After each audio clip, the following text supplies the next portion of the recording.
Selamat sore pemirsa, Berita Nusantara kembali menyapa Anda pada hari ini. Sejumlah berita aktual akan kami sajikan untuk Anda. Bersama saya Haifatun Nisa, inilah Berita Nusantara selengkapnya.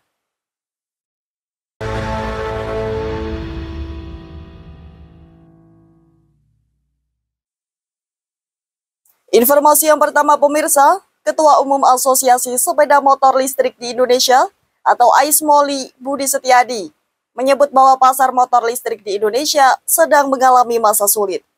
Ia menyebut penjualan motor listrik yang digadang-gadang akan tumbuh pesat pada tahun 2025, namun faktanya malah mengatakan sebaliknya. Hal tersebut diungkap oleh Budi dalam keterangannya pada Selasa 26 Agustus lalu. Budi menyebut bahwa sebagian produsen motor listrik sempat mengeluhkan stok motor listrik yang kian menumpuk akibat tak terserap oleh pasar. Dalam hal ini, penjualan periode Januari sampai Juni 2025 hanya mencatatkan angka 11.000 kendaraan. Angka ini sangat jauh dari target awal, yakni 100.000 pada tahun 2025. Sementara itu, Budi menyebut bahwa hilangnya insentif dari pemerintah sebesar 7 juta rupiah dianggap menjadi penyebab utamanya. Sebelumnya penjualan motor listrik melesat pada tahun 2024, yakni sebanyak 62.000 unit. Adapun pesatnya penjualan tersebut dibantu oleh insentif pemerintah. Sebagai tambahan informasi, insentif tersebut berhenti diluncurkan tahun lalu setelah kuota 60.000 unit motor listrik ludes terjual. Java TV melaporkan. Kita beralih ke informasi selanjutnya pemirsa. Rahmat Basuki, Sekjen Gabungan Industri Alat-alat Mobil dan Motor, mengatakan bahwa pihaknya membutuhkan tindakan nyata dari pemerintah terhadap industri otomotif nasional guna meredam PHK massal. Hal tersebut disampaikan Rahmat dalam keterangannya pada Rabu 27 Agustus lalu. Rahmat berpendapat PHK massal tersebut terjadi akibat beberapa perusahaan komponen otomotif mengalami penurunan penjualan di pasar domestik. Rahmat menyatakan bahwa pihaknya hanya bisa mengambil langkah dengan memberi usul kepada pemerintah agar mau memberikan insentif kepada produk otomotif yang menggunakan banyak komponen lokal. Adapun menurut Rahmat, PHK di industri otomotif tersebut berjalan sejak pertengahan 2024. Sebagai tambahan informasi, berdasarkan data Gabungan Industri Kendaraan Bermotor Indonesia atau GAIKINDO, meningkatkan penjualan retail kendaraan roda 4 pada Januari sampai Juli 2025 mengalami penurunan sebesar 10,8%, yakni dari 508,41 unit menjadi 453,278 unit. Java TV melaporkan. Kita beralih ke informasi lainnya. Kepala Badan Gizi Nasional, Dadan Hindayana, mengatakan bahwa pihaknya akan melakukan perbaikan tata kelola dapur MBG atau Satuan Layanan Pemenuhan Gizi atau SPPG. Hal tersebut merupakan tindak lanjut dari kasus keracunan MBG di Sleman, Daerah Istimewa Yogyakarta. Adapun perbaikan tersebut dikonfirmasi langsung oleh Dadan dalam keterangan singkatnya pada Kamis 28 Agustus lalu. Selain itu, kasus keracunan MBG di kawasan Jogja merupakan kasus ketiga dalam sebulan terakhir serta membuat hampir 1.000 siswa mengalami keracunan. Adapun kasus terbaru yakni terjadi di SMP Negeri 3 Berbah, Kabupaten Sleman. Dalam peristiwa tersebut, total ada sebanyak 137 siswa yang mengalami gejala keracunan usai menyantap MBG di sekolahnya.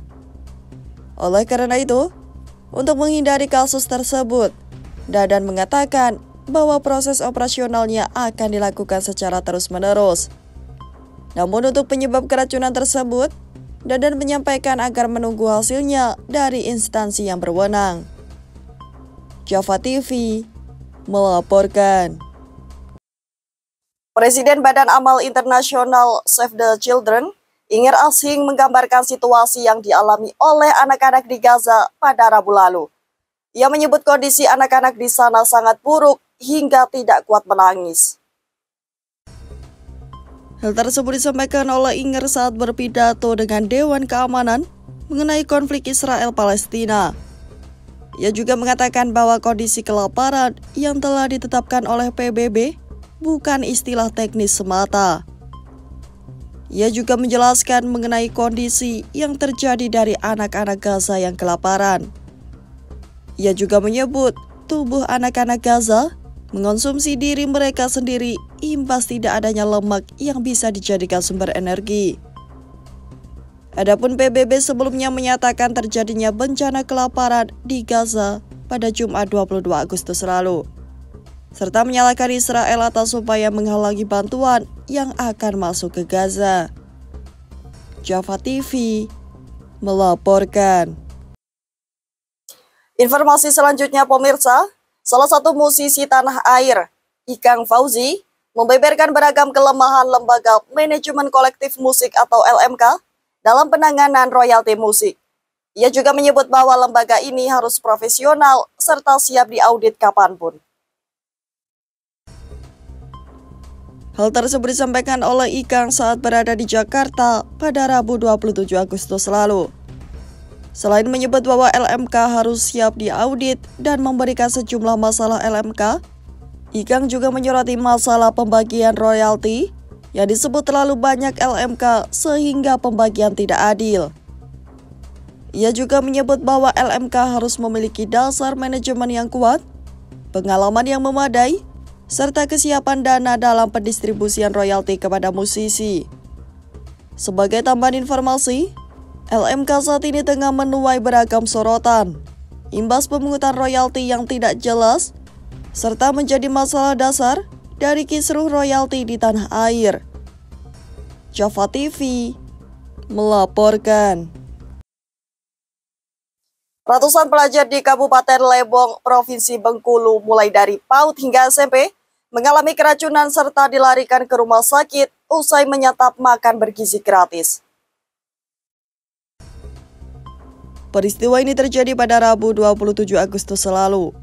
Menurut keterangan pihak Rumah Sakit Umum Daerah atau RSUD Lebong mengatakan, jumlah pelajar yang menjadi korban mencapai 300 siswa. Adapun saat ini mereka telah mendapat penanganan di RSUD Lebong. Sementara itu, Kabid Pelayanan Medis dan Keperawatan RSUD Lebong, Gian Septayudi mengatakan, saat ini sampel sisa makanan MBG yang diduga menjadi penyebab keracunan tersebut telah dikirim oleh RSUD Lebong untuk penyelidikan. Di akhir Gian mengatakan, meskipun penanganan keracunan menjadi hal yang diprioritaskan, namun penyelidikan atas sampel makanan tersebut juga penting untuk dilakukan guna mengetahui penyebab dari keracunan tersebut. Java TV melaporkan. Beralih ke kabar selanjutnya pemirsa, Wakil Menteri ESDM Yulio Tanjung mengungkap sejumlah penyebab kosongnya stok bahan bakar minyak di sejumlah SPBU swasta seperti Shell dan BPAKR. Dalam keterangannya, pada hari Rabu 27 Agustus lalu, Yuliot mengatakan bahwa kelangkaan tersebut disebabkan oleh lonjakan permintaan pada Februari 2025 lalu. Selain itu, pada bulan tersebut juga terdapat peralihan izin impor sehingga stok menjadi terbatas. Adapun pemerintah sejatinya memberikan izin impor BBM kepada pihak swasta 2 kali dalam setahun atau 6 bulan sekali. Sementara itu, Yuliat membantah bahwa kekosongan tersebut diakibatkan oleh izin impor yang belum diberikan kedua pihak SPBU tersebut. Namun ia juga akan memastikan mengenai permasalahan izin impor tersebut. Di akhir, dengan adanya kondisi ini, Kementerian ESDM tengah melakukan evaluasi penyaluran BBM, terutama untuk pihak swasta, serta melakukan koordinasi dengan lintas kementerian. Java TV melaporkan.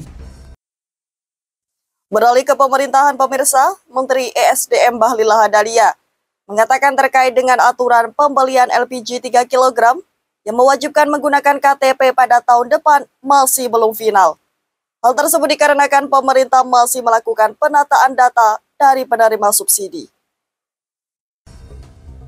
Menurut keterangan Bahlil, pada 27 Agustus lalu menyatakan, koordinasi dengan kementerian serta lembaga kian terus dilakukan, termasuk dari Badan Pusat Statistik, agar penerima gas subsidi tersebut benar-benar yang berhak mendapatkan. Selain itu, Bahlil juga menyebut bahwa pemerintah saat ini masih menyusun skema penyaluran. Hal tersebut dikarenakan pemerintah benar-benar ingin agar penyaluran gas tersebut tepat sasaran. Sementara itu, menurut keterangan Wakil Menteri ESDM, Yulio Tanjung mengatakan, PT Pertamina dalam beberapa tahun ini telah mulai melakukan pengumpulan data KTP secara fisik untuk melihat mana saja kelompok masyarakat yang berhak mendapat gas subsidi.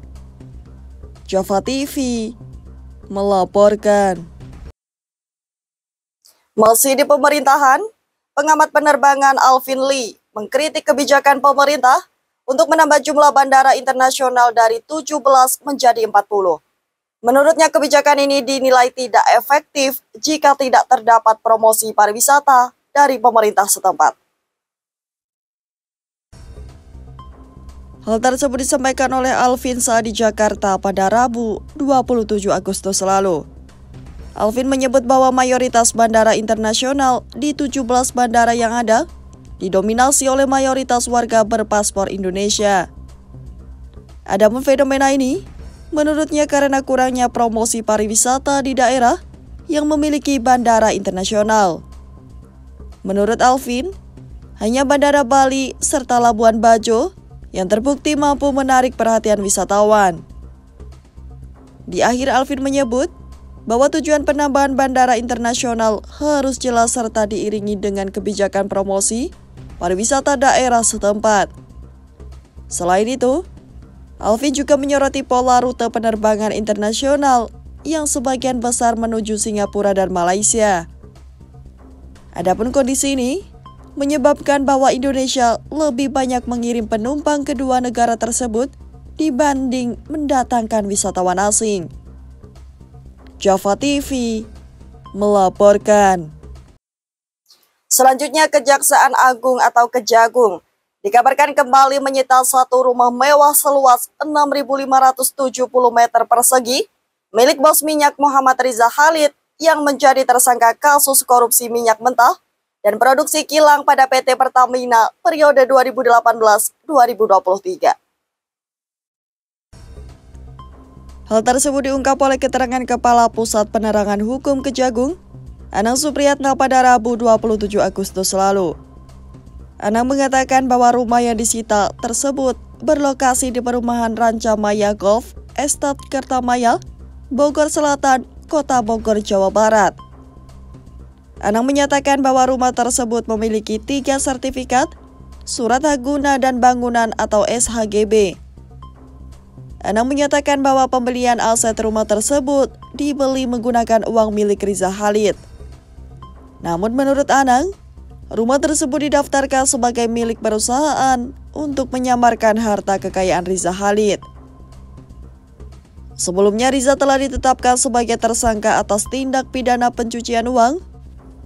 Adapun penetapan ini merupakan pengembangan setelah Riza menjadi tersangka korupsi tata kelola minyak mentah dan produksi kilang pada PT Pertamina pada periode 2018-2023. Java TV melaporkan. Informasi terakhir pemirsa, sebanyak ratusan petani di Kecamatan Puncu, Kabupaten Kediri, gelar aksi di depan kantor BPN Kediri. Dalam aksi ini, mereka menolak penetapan lahan Fasos dan Fasum yang dianggap tidak sesuai kesepakatan awal. Sementara itu, BPN menyebut ada kekeliruan data yang harus diluruskan. Ratusan petani yang tergabung dalam paguyuban Tani Puncu Makmur berbondong-bondong mendatangi kantor BPN Kediri. Mereka memprotes pematokan lahan Fasos di Blok G 3536 yang dianggap menyalahi kesepakatan. Para petani menyatakan bahwa lahan tersebut sudah digarap secara turun-temurun dan masih produktif dengan tanaman jagung, cabai, hingga nanas. Sehingga penetapan sebagai fasos dinilai merugikan masyarakat. PTPM Paguyuban Tani Bojo Makmur bersama-sama kesini untuk menolak titik lokasi kemarin siang itu ada BPN Kantah Kediri, ada Kecamatan Puncu, ada didampingi oleh Polsek Puncu dan juga Koramil Puncu. Waktu itu menitik lokasi calon fasum fasos sesuai dengan yang sudah ada. Waktu itu ada 60 hektar, ya, sekitar Februari 2024 ada ex-HGUPT Mang Lidian Perkasa itu 60 hektar itu sudah dirediskan, termasuk dalam itu ada fasum fasosnya. Nah, pada saat itu yang di titik yang sisa daripada 60 hektar itu untuk fasum fasos adalah di selatan, di Cengkean, nah, di namanya Bon E. Nah, pada saat kemarin siang itu yang di titik di Bon 3536 G. Bon G 3536. Jadi lokasi yang berbeda. Kemarin itu ada banyak lokasi yang di titik. Pertama itu di sekolahan SD, SD Puncu 1 itu memang sudah dalam ranah redis waktu itu. Di lapangan, di masjid di dalam, terus musola, makam, habis itu titik lokasi yang selatan itu harusnya di Bon E, tetapi beliaunya BPN Kantah Kediri beserta dengan kecamatan dan Pemdes Desa Puncu didampingi oleh Kapolsek Puncu dan jajarannya serta Koramil dan jajarannya itu di Bon G 3536 dan itu menyalahi yang namanya prosedur awal. Aksi petani kemudian dilanjutkan dengan mediasi. Sekitar 20 perwakilan petani duduk bersama pihak BPN Kediri dengan pengawasan aparat kepolisian. Untuk menyampaikan aspirasi, awalnya berdasarkan surat yang kita terima bahwa masyarakat Puncu itu menolak pengukuran dalam rangka pensertifikatan fasos fasum yang dimohon oleh pemerintah daerah. Nah, berdasarkan surat itu, kita tadi sudah klarifikasi dan alhamdulillah ternyata masyarakat tidak menolak untuk pengukuran fasos fasum itu, bahkan untuk sampai sertifikatnya. Hanya saja mereka menyampaikan bahwa lokasi fasos fasum itu, khususnya ada satu blok, itu bukan di situ tempatnya. Nah, nanti kita sampaikan kepada masyarakat agar masyarakat membawa dokumen yang menurut mereka lokasinya di blok E, kalau tidak salah tadi saya dengarnya ya, di blok E. Nah, kita tunggu minggu depan datanya seperti apa untuk kita persandingkan, kita komparasi dengan data yang ada di kami. Pihak BPN menjadwalkan kajian ulang minggu depan dengan membandingkan dokumen dan peta lokasi. Adapun BPN menegaskan, jika ada kekeliruan penetapan lokasi, akan dilakukan koreksi. Meski begitu, petani menyatakan tetap menolak pematokan di luar kesepakatan awal. Aksi ratusan petani di Puncu berakhir damai, namun mereka menegaskan akan melanjutkan protes bila tuntutan tidak dipenuhi. Ahmad Ion, Java TV, melaporkan. Baik pemirsa, informasi tadi sekaligus menjadi penutup perjumpaan kita hari ini. Saya Haifatunisa dan segenap tim redaksi yang bertugas pamit undur diri. Selamat sore, salam berita Nusantara.